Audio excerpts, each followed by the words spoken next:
You want to hear a joke? Texas Tech fans freaking out.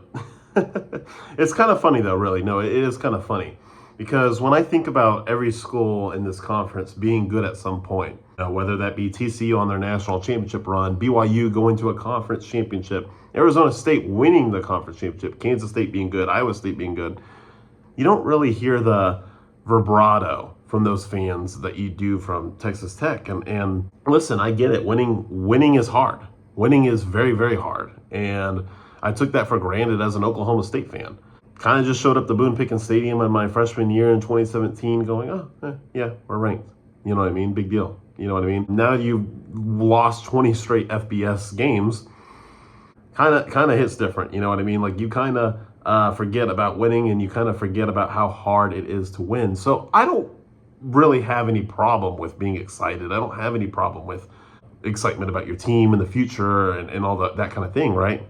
But when you get Joey McGuire going on Bussing with the Boys, sponsored by FanDuel, by the way, a untimely sponsorship, I'm sure.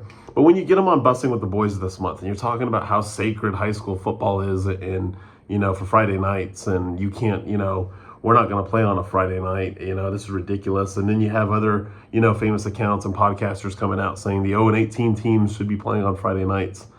Everybody should be playing on Friday night.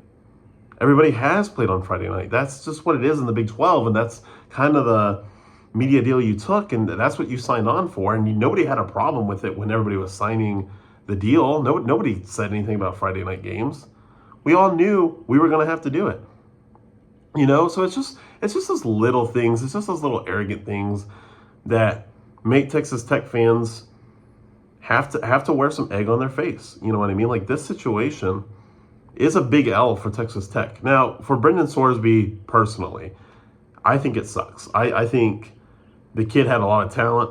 Kid was projected to go first round in the NFL draft next year. And now he's probably not going to see a lick of that. He's probably done playing college ball, if I had to guess. He's probably done, with any kind of athletics in the future, to be honest with you. I think when you start betting on your own games, that's the end of it. But it goes beyond that, right?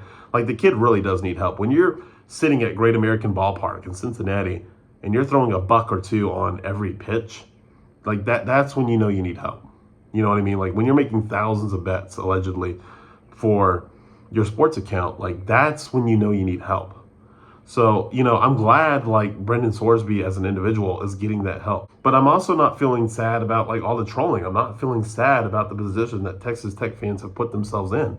Sorry, dude, like it's your job to do your homework. And I'm not going to cry here and say that when you took a kid that was having struggles buying out his own buyout, when you took a kid that you basically did no homework on, or you did homework and worse, you didn't care. That's the risk you take when you take a transfer for $5 million.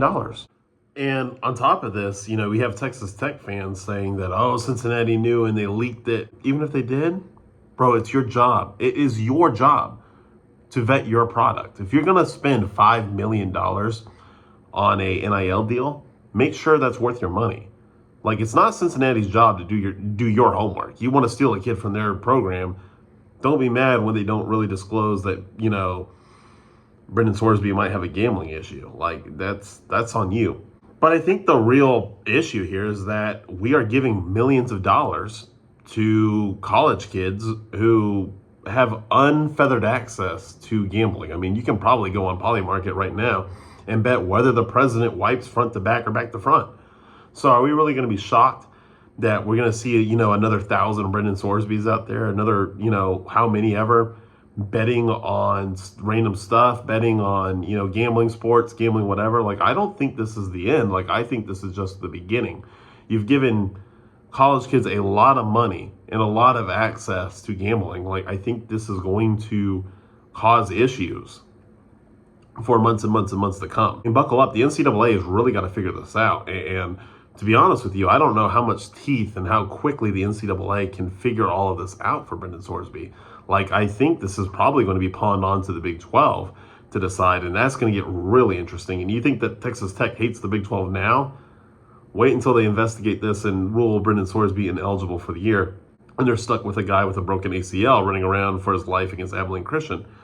I hope Brendan Sorsby gets the help he needs. I hope this kind of humbles Texas Tech fans a little bit and just listen, man. I don't hate Tech. I just calm down, come back to earth a little bit. We're all good. But the most, interesting part of this whole story, of course, is how now open the Big 12 is.